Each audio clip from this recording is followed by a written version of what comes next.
Dr. Flowers, if you could join me down here. Michael Flowers. Michael is the lead pastor at Calvary Tabernacle in San Fernando, California. He serves as the district secretary and district presbyter for the SoCal district. He also serves as both the academic dean and adjunct professor for Christian Service Training Institute in San Diego, California. Michael, thank you for your work. Thank you, Doctor. It has been a joy, and I'm glad to see you at this point. But share with us about the difficulties that you recognize that brought about the project. Okay. First of all, I wanted to do a project on D-men burnout. Good morning, everyone.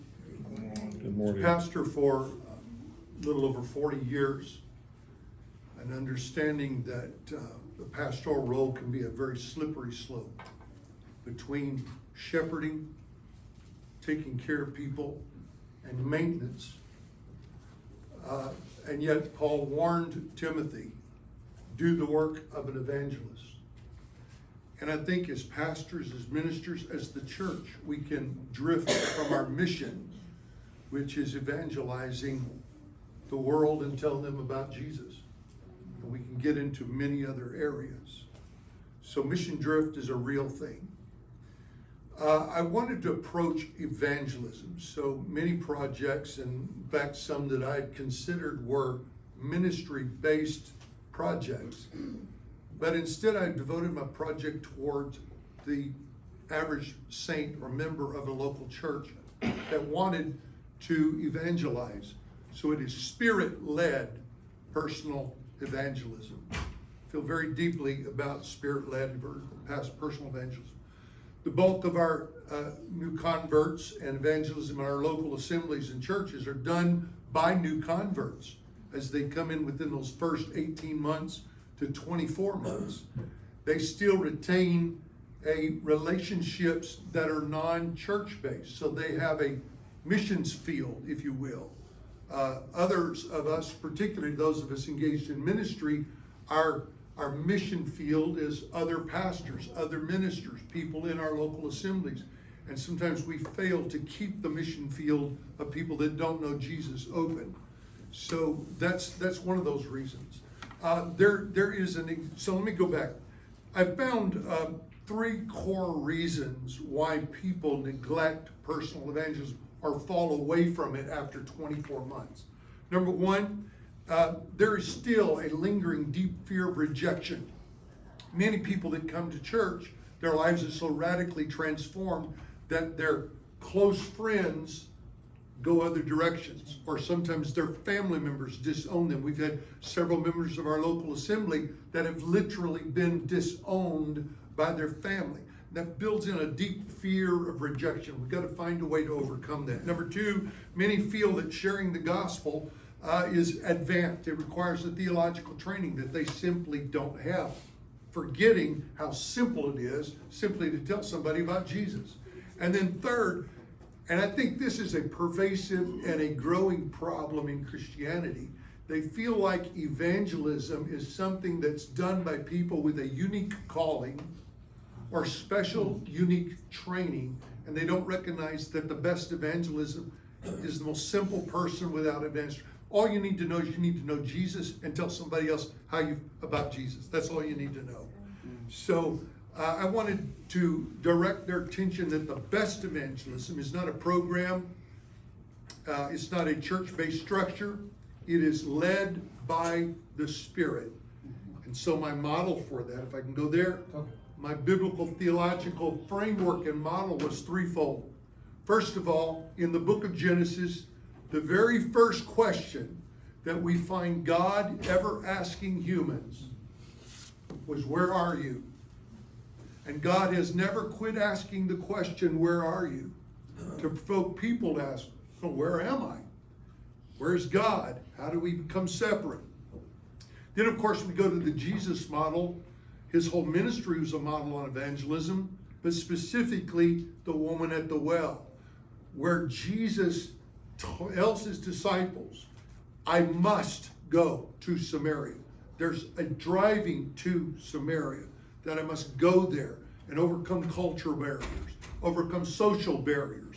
It's a man talking to a woman. So he's crossing all of these barriers because he is driven by the Spirit. Nobody told him to go. He's driven by the Spirit. And then the last one will be in the book of Acts. So we've got the Genesis model, the Jesus model, and the Acts model in the book of Acts chapter 8, where Philip is in the middle of a raging revival in Samaria, and he is taken away from that and taken way out into the middle of nowhere to the desert for evangelism. He's led by the Spirit.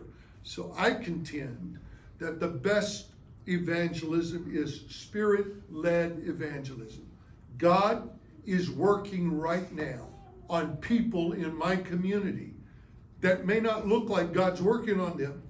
I can't see that God's working on them. I can't understand that God's working on, but the Spirit can prick my heart and convict me and say, go speak to that one right now.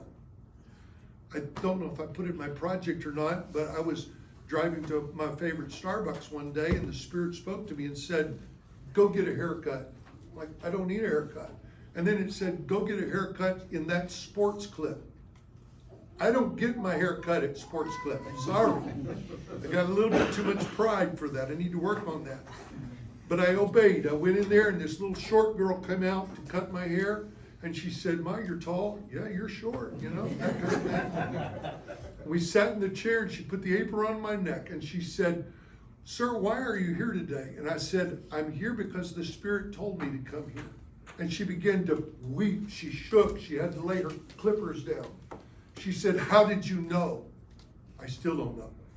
I said, I don't, but the Lord does. And she said, I was praying today that God would send somebody. She was ready to commit suicide. The Spirit can lead us. The Spirit, any of us that are Spirit-led. And I wanted to bring that to the people and make them know that this is not a preacher thing.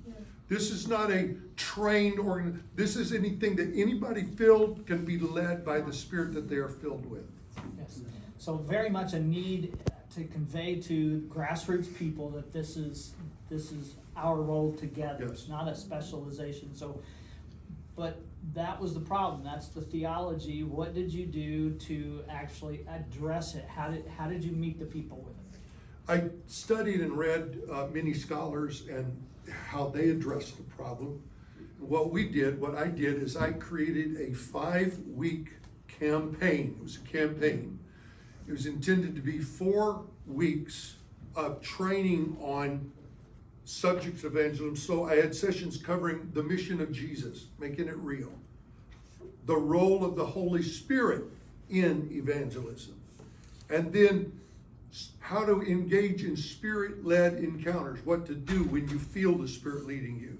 And finally, gave them the 4th lesson on practical evangelism skills, even for those that are kind of not socially adaptive. So some practical steps.